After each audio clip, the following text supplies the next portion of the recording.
নমস্কার বন্ধুরা, মালার রান্নাঘরে আপনাদের সবাইকে স্বাগত। আজকে আমি নিয়ে এসেছি ঝালঝাল মাটনের একটা রেসিপি। উপকরণগুলো সব গুছিয়ে নিয়েছি। কড়াইতে সর্ষের তেল দিয়ে দিলাম। এবার আলুগুলো ভেজে নিচ্ছি। লবণ আর হলুদ দিয়ে দিলাম। আলুগুলো ভাজা হয়ে গেছে, তুলে নিচ্ছে। জিরে, শুকনো লঙ্কা, তেজপাতা ফোড়ন দিয়ে রসুন বাটা দিয়ে দিলাম। একটু চিনি দিয়ে দিলাম। আদা আর পেঁয়াজ বাটা দিলাম। এবার দিচ্ছি জিরের গুঁড়ো, হলুদ গুঁড়ো, লঙ্কার গুঁড়ো। অল্প একটু জল দিয়ে টমেটো কুচি দিয়ে দিলাম।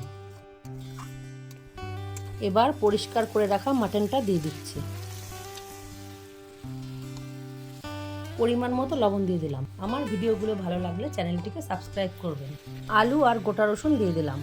জল দিয়ে দিলাম। ভিডিওগুলো লাইক, কমেন্ট, শেয়ার করতে ভুলবেন না। গরম মশলার গুঁড়ো দিয়ে দিচ্ছি। ঝালঝাল মাটন রান্না হয়ে গেছে। আজ আসি, দেখা হচ্ছে পরের ভিডিওতে।